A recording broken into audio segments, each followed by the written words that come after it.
Hello বন্ধুরা, welcome to my channel.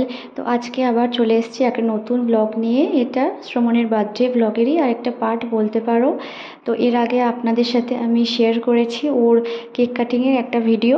তো এটা দুপুরে ওর যে খেতে দিয়েছিলাম ওকে 5 পদে রান্না করে খাওয়াতে হয়, তো সেইটারই একটা ছোট্ট ভিডিও আপনাদের সাথে শেয়ার করছি।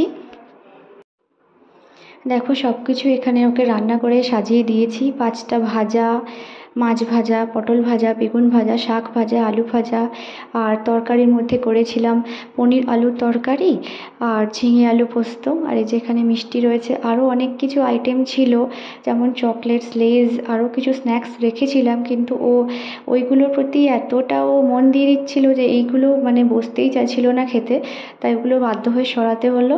এখানে আমি আর ওর পাপা ওকে আশীর্বাদ করছি, আরও এরপরে ওর দাদু, ঠাম্মি, দিদুন সবাই একে একে আশীর্বাদ করেছিল। তো এত কিছু পদের মধ্যে কিন্তু সব থেকে ফেভারিট ওর দইটাই লেগেছে বলে মনে হয়েছে, কারণ ওইটা নিয়ে কিন্তু দেখো ও বসে আছে আর ওইটাই কিন্তু খাচ্ছে। এখনও তো খেতে পারে না নিজে হাতে, ওকে তো খাইয়ে দিতে হয়। হ্যাঁ, নিজে হাতে খেতে পারবে, কিন্তু একেবারে ছড়িয়ে ও মানে চারিদিক করে দেবে। তাই হ্যাঁ, একটু নিজে হাতে খেতে দিই যাতে খাওয়াটা শিখতে পারে, বাকি কিন্তু তারপরে আমি নিজেই ওকে খাইয়ে দিই। এখানে সব কিছু অল্প অল্প করে ওকে খাইয়ে দিচ্ছিলাম। ও কিন্তু দেখো এখনও দইটা চুপ করে কিন্তু একদমই বসে থাকতে পারে না, তাই ওকে খুবই মানে ধরে বেঁধে চুপ করে বসিয়ে রাখতে হচ্ছিল।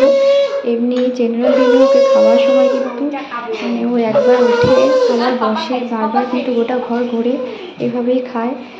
আর যাই হোক, এইভাবে ওর বার্থডে লাঞ্চটা কমপ্লিট হলো।